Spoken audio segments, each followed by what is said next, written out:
नाज़रीन तव्हां ॾिसी रहिया जुगाड़ न्यूज़ ऐं जुगाड़ न्यूज़ में मां आहियां जुमो जुगाड़ी। नाज़रीन हिकु अहम ख़बर खां तव्हांखे आगाह कंदा हलूं।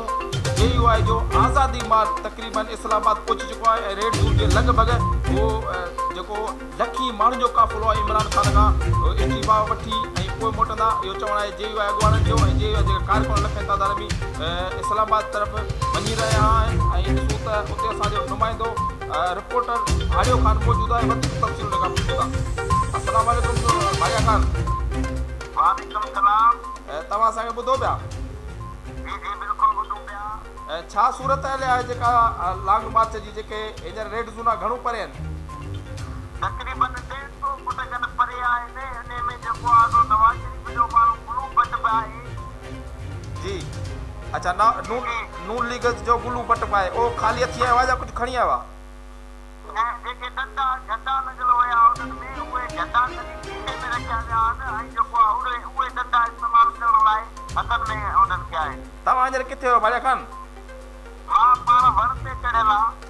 अच्छा जेके ॿुधाए पियो जेके कंटेनर बीहारिया विया आहिनि हुकूमत तरफ़ां उन्हनि में जेको आहे छा भरियो वियो आहे? असांखे इंफॉर्मेशन मिलियो उन में जेको गाहु भरियो वियो आहे।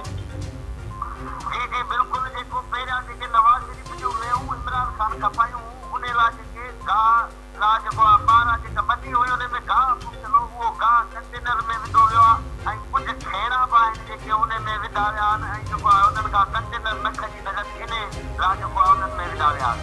अच्छा JUI जे कारकुन छा था चवनि जेकॾहिं इमरान ख़ान इस्तीफ़ा न ॾींदो त उते घणा ॾींहं तरसंदा ऐं हींअर छा पिया खाइनि पीअनि जो जेको उते बंदोबस्तु कयो आहे उन्हनि तरफ़ां JUI तरफ़ां? JUI तरफ़ां कुझु जेको आहे सामान खणी आया पाण सां गॾु कुझु हुते दुकान जेके बंदि आहिनि उन्हनि ताला भॻा कुझु हुतां वठी जेको आहे गुज़ारो कनि पिया। कंडीशन इहा न आहे त एतिरा ॾींहं रही सघनि था। तॾहिं अल्टीमेटम जेको आहे ॿिनि ॾींहंनि जो मौलाना तरफ़ां ॾिनो वियो सॼो खाधे खुराक कुझु बि न आहे। अच्छा कुझु ॿुधायो पापा बि हितां जेके खणी विया सिंध मां जेके विया उन्हनि जा पापा अञा हलनि पिया ख़तमु थी चुका आहिनि?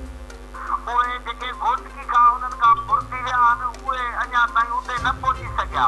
वॾी महिरबानी रिपोर्टर भाया ख़ान वधीक असांखे आगाह कंदा हलिजो। महिरबानी।